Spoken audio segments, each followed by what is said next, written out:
Hello ನಮಸ್ತೆ, ನಾನು doctor Sadananda Rao, ನ್ಯೂರೋಕ್ಲಿನಿಕಲ್ psychologist ಹಾಗೆ ಬಯೋಸ್ಟಿಮ್ಯುಲೇಷನ್ ಲೇಸರ್ ಸ್ಪೆಷಲಿಸ್ಟ್.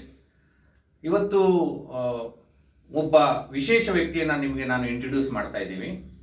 ಸಾಮಾನ್ಯವಾಗಿ ನಮಗೆ ಯಾವುದೇ ನೋವುಗಳು ಬಂದರೆ, ಒಂದು ತಲೆನೋವು ಬಂದರೆ ಒಂದು ದಿವಸಕ್ಕೆ ನಮಗೆ ಅದನ್ನು ತಡ್ಕೊಳ್ಳೋದು ಹೇಗಪ್ಪ ಅನ್ನುವ ಸಮಸ್ಯೆ ಪ್ರಾರಂಭ ಆಗುತ್ತೆ. ಆದರೆ ನನ್ನಲ್ಲಿ ಇವತ್ತು ಇಂಟ್ರ್ಯೂ ಕೊಡಲಿಕ್ಕೆ ಬಂದಿರತಕ್ಕಂಥವ್ರು ಅಥವಾ ಚಿಕಿತ್ಸೆ ಪಡೆದಿರತಕ್ಕಂಥವ್ರು ಸುಮಾರು 25 ವರ್ಷಗಳಿಂದ ಒಂದೇ ನೋವನ್ನು ಅನುಭವಿಸ್ತಾ ಬಂದಿದ್ದಾರೆ. ಆ 25 ವರ್ಷದಲ್ಲಿ ಆ ನೋವಿನಿಂದ ಅವರು ಮಾಡದೇ ಇರತಕ್ಕಂತಹ ಚಿಕಿತ್ಸಾ ವಿಧಾನಗಳೇ ಇಲ್ಲ. ಎಲ್ಲ ಥರದ ಚಿಕಿತ್ಸಾ ವಿಧಾನಗಳನ್ನು ತೆಗೆದುಕೊಂಡ್ರೂ ಅವರಿಗೆ ಆ ನೋವು ಅಂತಕ್ಕಂಥದ್ದು ಕಡಿಮೆ ಆಗಿರಲಿಲ್ಲ. ಕೇವಲ ಔಷಧಿ ಮಾತ್ರೆಗಳನ್ನು ಉಪಯೋಗ ಮಾಡ್ತಾ ಇದ್ರು, ಇಂಜೆಕ್ಷನ್ಗಳನ್ನು ತಗೊಳ್ತಾ ಇದ್ರು. ಇದರಿಂದ ಏನಾಗಿತ್ತು ಅಂತ ಹೇಳಿದ್ರೆ ಅವರ ಮಾನಸಿಕ ಸ್ಥಿತಿಯು ಕೂಡ ತುಂಬ ಹಾಳಾಗ್ತಾ ಹೋಗಿತ್ತು. ಏನಪ್ಪ ಈ ನೋವಿನಲ್ಲೇ ನಾನು ಬದುಕಬೇಕಾ ಅನ್ನುವಂಥ ಪರಿಸ್ಥಿತಿ ಅವರಿಗಾಗಿತ್ತು. ಈ ರೀತಿಯ ಒಂದು ಕೇಸ್ ನನ್ನಲ್ಲಿ ಬಂದಾಗ ನನಗೂ ಫಸ್ಟು ಸ್ವಲ್ಪ ಏನಪ್ಪ ಇದು ಈ ಕೇಸ್ ವಾಸಿ ಆಗುತ್ತೋ ಆಗೋದಿಲ್ವೋ, ಲೇಸರ್ನಲ್ಲಿ ನಾನ್ ಇನ್ವೆನ್ಸಿವ್ ಮೆಥಡ್ ಯಾವ ರೀತಿ ನಾನು ಚಿಕಿತ್ಸೆ ಮಾಡಬೇಕು ಅನ್ನುವ ಒಂದು ಡೌಟ್ ನನ್ನಲ್ಲೂ ಇತ್ತು. ಆದರೆ ಅವರಿಗೆ ನಾನು ಒಂದು ಕಾನ್ಫಿಡೆನ್ಸ್ ಕೊಟ್ಟೆ, ನಿಮಗೆ ನಾನು ಲೇಸರ್ನಲ್ಲಿ ರಿಕವರಿ ಮಾಡಿ ಕೊಡ್ತೇನೆ, ಆದರೆ ಅದು ಎಷ್ಟು ಪರ್ಸೆಂಟೇಜ್ ಆಗುತ್ತೆ ಅನ್ನೋದು ಗೊತ್ತಿರೋದಿಲ್ಲ, ನೀವು ಟ್ರೀಟ್ಮೆಂಟ್ ತಗೊಳ್ತಾ ಹೋಗಿ ಅನ್ನೋ ಒಂದು ಗೈಡೆನ್ಸ್ ನಾನು ಕೊಟ್ಟ ಮೇಲೆ ಅವರು ಟ್ರೀಟ್ಮೆಂಟನ್ನು ತಗೊಂಡ್ರು. ಈಗ ಅವರು ಇಂಟ್ರ್ಯೂ ಕೊಡಲಿಕ್ಕೆ ನಮ್ಮ ಜೊತೆ ಇದ್ದಾರೆ. ಆ ಪೇಷಂಟ್ ಜೊತೆಯಲ್ಲಿ ಅವ್ರ ಮಗನೂ ಕೂಡ ನಮ್ಮ ಜೊತೆಯಲ್ಲಿದ್ದಾರೆ.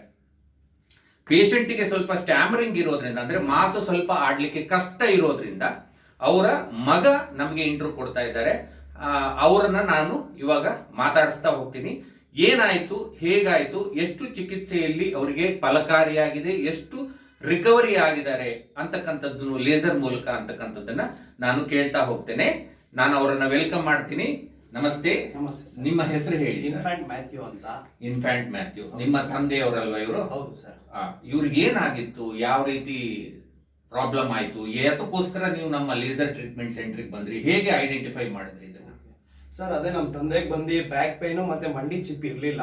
ಇದು ಬಂದು ಮಂಡಿ ಚಿಪ್ ಇಶ್ಯೂ ಏನಾಗಿದೆ ಅಂದ್ರೆ, ಅಪ್ಪ ಬಂದು ಫಾರ್ಮರ್ಸ್, ಆದ್ರಿಂದ ಅವರು ಫ್ಯಾಮಿಲಿ ಅವರು ನೋಡ್ಕೊಳೋದೆಲ್ಲ ಅಪ್ಪ ಮೇಲೆನೆ ಇತ್ತು ಸ್ಟ್ರೆಸ್. ಆ ಟೈಮಲ್ಲಿ ಅವ್ರ ಏನ್ ಮಾಡ್ತಾರೆ ಅಂದ್ರೆ ಡೇ ಅಂಡ್ ನೈಟ್ ನೋಡಿದಿರೋ ಟ್ರಾವೆಲ್ ಮಾಡ್ತಿದ್ರು. ಅವಾಗ ನಮ್ ಕಡೆ ನ್ಯಾಷನಲ್ ಹೈವೇ ಅಂತ ಬಂತು. ನ್ಯಾಷನಲ್ ಹೈವೇ ಬಂದಾಗ ಗುಂಡಿ ಓಪನ್ ಮಾಡಿದ್ರು. ಆ ಟೈಮಲ್ಲಿ ಅಪ್ಪ ಏನಾದ ಅಂದ್ರೆ BP ಇತ್ತು ಅಪ್ಪಗೆ ಮುಂಚೆಯಿಂದನು. ಈ ಗುಂಡಿ ಒಳಗಡೆ ಬಿದೋಗಿದ್ದಾರೆ. ಆ ಟೈಮಲ್ಲಿ ಏನಾಯ್ತು ಅಂದ್ರೆ ಈ ಮಂಡಿ ಚಿದ್ದು ಊತ ತರ ಆಯ್ತು.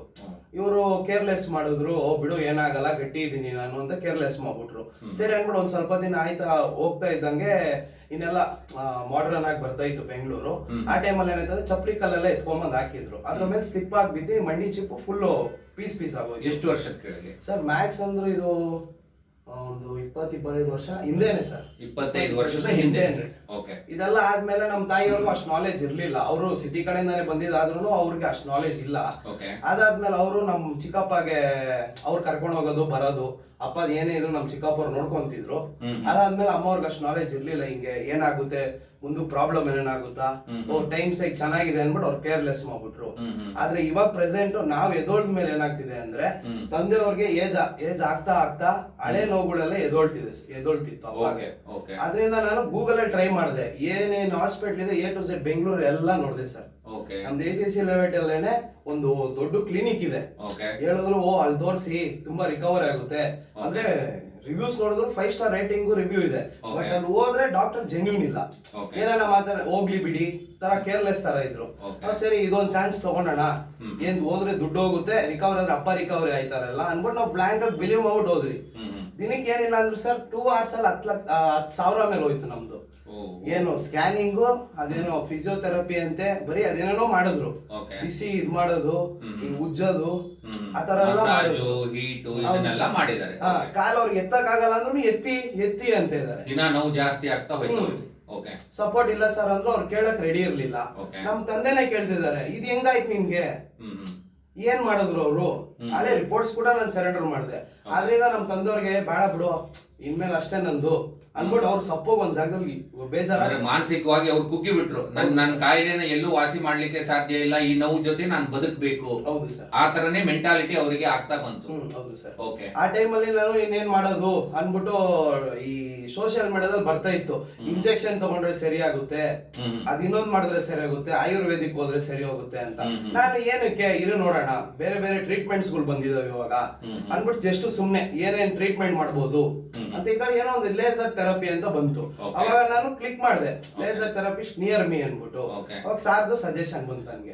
ಮೈಂಡ್ ಬಾಡಿ ಕೋಲ್ಡ್ ಲೇಸರ್ದು ಬಂತು, ನಮ್ಮ ಕ್ಲಿನಿಕ್ ನಿಮ್ಗೆ ಅಡ್ರೆಸ್ ಬಂತು. ಹೌದು ಸರ್. ಅವಾಗ ಒಂದು 12 ಗಂಟೆ ಮೇಲೆ ನಾವು ಬಂದು ಮೀಟ್ ಆದ್ರಿ ನಿಮ್ನ. ಸುಮ್ನೆ ಇರೋ ನೋಡೋಣ, ಎಷ್ಟೊಂದು ಸೀರಿಯಸ್ ಆಗಿ ಹೇಳ್ತೀನಿ ಸರ್, ನಾನು ಸುಮ್ನೆ ಬಂದಿದ್ದು. ಕರೆಕ್ಟ್, ಫಸ್ಟ್ ನೋಡೋಣ ಏನ್ ಪ್ರೊಸೀಜರ್ ಇದು ಏನಂತ ಮಾತಾಡಿದ್ರಿ. ಅವತ್ತೇ ನಾವು ಕಮಿಟ್ ಆಗ್ಬಿಟ್ರಿ. ಸಾರ್ ನಮ್ಗೆ ಹೇಳಿದ್ರು, ದೇವ್ರ ಮೇಲೆ ಭಾರ ಹಾಕಿ, ಆ ದೇವ್ರ ನಿಮ್ ಕೈ ಬಿಡಲ್ಲ. ಹಂಗೆ ಸಾರು ನಮ್ ಕೈ ಬಿಟ್ಟಿಲ್ಲ. ಇವತ್ತಿಗೂ ಯಾವ ಇಂಟರ್ವ್ಯೂನು ಕೊಟ್ಟಿಲ್ಲ, ಜಾಸ್ತಿ ಹಾಸ್ಪಿಟ್ಲ್ ಸುತ್ತಾಡಿದಿರಿ, ಆದ್ರೆ ಇವತ್ತಿಗೆ ಸಾರ್ ದ ಬೆಸ್ಟ್ ಇದ್ರಲ್ಲಿ. ಯಾಕಂದ್ರೆ ನಮ್ ತಂದೆಯವ್ರಿಗೆ 80% ಬ್ಯಾಕ್ ಪೇನ್ ಕಮ್ಮಿ ಆಗಿದೆ. ಖಂಡಿತ ಅವ್ರು ಖುಷಿಯಾಗಿ ಬರ್ತಿದ್ದಾರೆ. ಈಗ ಅವರಾಗೆ ಟ್ರೀಟ್ಮೆಂಟ್ ಗೆ ಖುಷಿಯಾಗಿ ಬರ್ತಿದ್ದಾರೆ ಅಲ್ವಾ ಫ್ರಾನ್ಸಿಸ್? ನೀವಾಗೆ ಬರ್ತಾ ಇದ್ದೀರಾ. ನಿಮ್ಗೆ ಗೊತ್ತಾಗ್ತಿದೆ. ನಾನು ಅದಕ್ಕೆ ಹೇಳಿದೆ, ನಿಮ್ಗೆ ಪೇಷನ್ಸ್ ಬೇಕು. ಯಾಕೆಂದ್ರೆ ವಯಸ್ಸಾಗಿದೆ, ಹಳೆ ಗಾಯ. ಇದು ನಾನು ನಾನ್ ಇನ್ವೆನ್ಸಿವ್ ಮೆಥಡ್ ನಲ್ಲಿ ಮಾಡ್ತಿದ್ದೀನಿ. ನಿಮ್ಗೆ ಔಷಧಿ ಮಾತ್ರೆ ಇಲ್ಲ. ಇದರಲ್ಲಿ ನಾನು ವಾಸಿ ಆಗ್ಬೇಕು ಅಂತ ಹೇಳಿದ್ರೆ ತಾಳ್ಮೆ ಅಂತಕ್ಕಂಥದ್ದು ಬಹಳ ಬೇಕು. ಯಾಕೆಂತ ಹೇಳಿದ್ರೆ 25 ವರ್ಷಗಳ ನೋವು ನಿಮ್ಗೆ, 25 ವರ್ಷಗಳ ನೋವು. ಮೊದಲನೇ ದಿವಸ ನೀವು ಬಂದಾಗ ನಾನು ಯೋಚನೆ ಮಾಡಿದ್ದೆ, ನೀವು ಸುಮ್ಮನೆ ಸಪ್ಪು ಕೂತ್ಕೊಂಡಿದ್ರಿ, ನಿಮ್ ಮಗ ಮಾತಾಡ್ತಾ ಇದ್ರು, ಒಂದೂ ಮಾತಾಡ್ತಿರ್ಲಿಲ್ಲ ನೀವು ಅಲ್ವಾ? ಇಷ್ಟೆಲ್ಲ ಆದ್ಮೇಲೆ ಯಾವ ಔಷಧಿ ಮಾತ್ರೆಗಳಿಲ್ದೇನೆ ಹೇಗೆ ಇವ್ರು ಲೇಸರ್ ಅಲ್ಲಿ ವಾಸಿ ಮಾಡ್ತಾರೆ ಅನ್ನುವ ಡೌಟ್ ನಿಮ್ಮಲ್ಲಿ ಇತ್ತು. ಕರೆಕ್ಟ್ ಅಲ್ವಾ? ಅದನ್ನು ಕೂಡ ನಿಮ್ಗೆ ಇವಾಗ ಒಂದು ಉತ್ತರ ಅಂತಕ್ಕಂಥದ್ದು ಸಿಕ್ಕಿದೆ ಅಲ್ವಾ? ಎಷ್ಟು ಸೆಷನ್ ಆಯ್ತು ಇವ್ರಿಗೆ? ಆಲ್ಮೋಸ್ಟ್ ಅಂದಾಜ್ ಅಂದ್ರೂ ನಾವು ಇಲ್ಲಿ ಬಂದು ಒಂದೂವರೆ ತಿಂಗಳ ಮೇಲೆ ಆಯ್ತು. ಸೆಷನ್ಸ್ ಐಡಿಯಾ ಇಲ್ಲ ನನ್ಗೆ. ಓಕೆ, ಯಾಕಂದ್ರೆ ನಾನು ತಾಯಿಯವ್ರು ಮಿಕ್ಸ್ ಆಗ್ತಿದ್ರಿ. ಓಕೆ, ಒಂದು ಆಲ್ಮೋಸ್ಟ್ ಒಂದು 30 ಸೆಷನ್ ಹತ್ರದಲ್ಲಿ ಆಗಿದೆ. 30 ಸೆಷನ್ ಹತ್ರದಲ್ಲಿ ಆಗಿದೆ. 30 ಸೆಷನ್ ಅಲ್ಲಿ ಇವರಿಗೆ ಲೋ ಬ್ಯಾಕ್ ಪೇನ್ ಎಷ್ಟು ಪರ್ಸೆಂಟೇಜ್ ಕಮ್ಮಿ ಆಗಿದೆ ನಿಮಗೆ ಅಪ್ರಾಕ್ಸಿಮೇಟ್ಲಿ? ಅಂದ್ರೆ ಒಂದು 10 ಭಾಗದಲ್ಲಿ ಎಷ್ಟು ಭಾಗ ಕಮ್ಮಿ ಆಗಿದೆ ನೀವೇ ಹೇಳ್ಬೇಕು ಅಂದ್ರೆ? 1 ರಿಂದ 10 ಅನ್ಕೋ, ಅದ್ರಲ್ಲಿ ಎಷ್ಟು ಕಮ್ಮಿ, ಎಷ್ಟು ಭಾಗ ಕಮ್ಮಿ ಆಗಿದೆ? 8%. ಅಂದ್ರೆ 80% ಅಷ್ಟು ಅವರು ನೋವು ಕಮ್ಮಿ ಆಗಿದೆ. ಇನ್ನು ಅವರಿಗೆ ಫಾಲೋ ಅಪ್ ಕೆಲವು ಸೆಷನ್ಸ್ ಇರೋದ್ರಿಂದ ಉಳಿದಿದ್ದು ವಾಸಿ ಆಗುತ್ತೆ. ಯಾಕೆಂತ ಹೇಳಿದ್ರೆ ಅವರ ಮಂಡಿಯಲ್ಲೇ ತೊಂದರೆ ಇರೋದ್ರಿಂದ, ಮಂಡಿಯ ಚಿಪ್ಪೆ ಇಲ್ಲದೆ ಇರೋದ್ರಿಂದ, ಅದು ಸರ್ಜರಿ ಆಗಿರೋದ್ರಿಂದ, ನಡೆಯೋದ್ರಲ್ಲಿ ವ್ಯತ್ಯಾಸ ಆಗೋದ್ರಿಂದ ಅವರಿಗೆ ಸ್ವಲ್ಪ ಒಂದು 5-10% ಅಂತಕ್ಕಂಥದ್ದು ಇರುತ್ತೆ ಅನ್ನೋದನ್ನ ಹೇಳ್ಬೋದು. ಆದ್ರೂ ಕೂಡ ಇವರಿಗೆ ತುಂಬಾ ಸಂತೋಷವಾಗಿದೆ ಅಂತ ನಮಗೂ ಗೊತ್ತಾಗ್ತಾ ಇದೆ. ಯಾಕಂದ್ರೆ ಲೇಸರ್ಗೆ ಅವ್ರು ಟ್ರೀಟ್ಮೆಂಟ್ ಬರುವಾಗ ಅಷ್ಟು ಸಂತೋಷದಲ್ಲಿ ಬರ್ತಾರೆ, ಅವರು ಖುಷಿಯಲ್ಲಿ ಬರ್ತಾರೆ ಟ್ರೀಟ್ಮೆಂಟ್ಗೆ. ಹಾಗಾದ್ರಿಂದ ಆಮೇಲೆ ಯಾವುದೇ ಔಷಧಿ ಮಾತ್ರೆಗಳನ್ನು ನಾವು ಕೊಡದೇ ಇರೋದ್ರಿಂದ ಅದು ರಿಕವರಿ ಆಗಿದೆ ಅಂತ ಹೇಳ್ಬೋದು. ಔಷಧಿ ಮಾತ್ರೆಗಳನ್ನು ಕೊಟ್ಟು ರಿಕವರಿ ಮಾಡೋದು ಅಲ್ಲ, ಮರೆಸೋದು ನೋವನ್ನ. ಇಲ್ಲಿ ಮರೆಸ್ತಾ ಇಲ್ಲ, ವಾಸಿ ಆಗ್ತಾ ಇದೆ. ಹಾಗಾಗಿ ಲೇಸರ್ ಬಗ್ಗೆ ನಿಮ್ಗೆ ಎಷ್ಟು ಕಾನ್ಫಿಡೆನ್ಸ್ ಬಂದಿದೋ ಅದಕ್ಕೆ ನಮಗೂ ಕೂಡ ಅಷ್ಟೇ ಒಂದು ಸಂತೋಷ ಅಂತಕ್ಕಂಥದ್ದು ಆಗ್ತದೆ. ಯಾಕೆಂತ ಹೇಳಿದ್ರೆ ಈ ತರ ಕೇಸ್ಗಳು ನೋ ಆಪ್ಷನ್ ಕೇಸ್ ಅಂತ. ಅಂದ್ರೆ ಇದಕ್ಕೆ ಏನ್ ದಾರಿನೇ ಇಲ್ಲ, ಏನ್ ಮಾಡೋದಪ್ಪ, ಇದನ್ನ ಇನ್ನೊಂದ್ಸತಿ ಸರ್ಜರಿ ಮಾಡಿಸ್ಬೇಕಾ, ಏನ್ ಕತೆ ಅನ್ನೋದನ್ನ ವಿತೌಟ್ ಸರ್ಜರಿ ವಾಸಿಯಾಗಿದೆ ಅಂತ ನೀವು ಹೇಳ್ತಾ ಇದ್ರ, ಬಹಳ ಸಂತೋಷ. ಇದೇ ರೀತಿ ನಿಮ್ಮ ಆರೋಗ್ಯ ಚೆನ್ನಾಗಿರ್ಲಿ ಅನ್ನೋದು ನಮ್ಮ ಹಾರೈಕೆ. ಧನ್ಯವಾದ. Thank you sir. ನಮಸ್ತೆ. ವ್ಯೂವರ್ಸ್ಗೆ ನನ್ನ ಕಡೆಯಿಂದ ಒಂದು ಸಜೆಷನ್, ಅವ್ರು ಹೇಳಿದ್ರು ಇವ್ರು ಹೇಳಿದ್ರು ಅಂತ ದಯವಿಟ್ಟು ಕೇಳಕ್ ಹೋಗ್ಬೇಡಿ. ಒಂದ್ಸಲಿ ನೀವೇ ಬನ್ನಿ, ಸಾರ್ ಹತ್ರ ಮಾತಾಡಿ, ನಿಮ್ಗೆ ಸಾರ್ ಏನು ಅನ್ನೋದು ಗೊತ್ತಾಗುತ್ತೆ. Thank you. Thank you.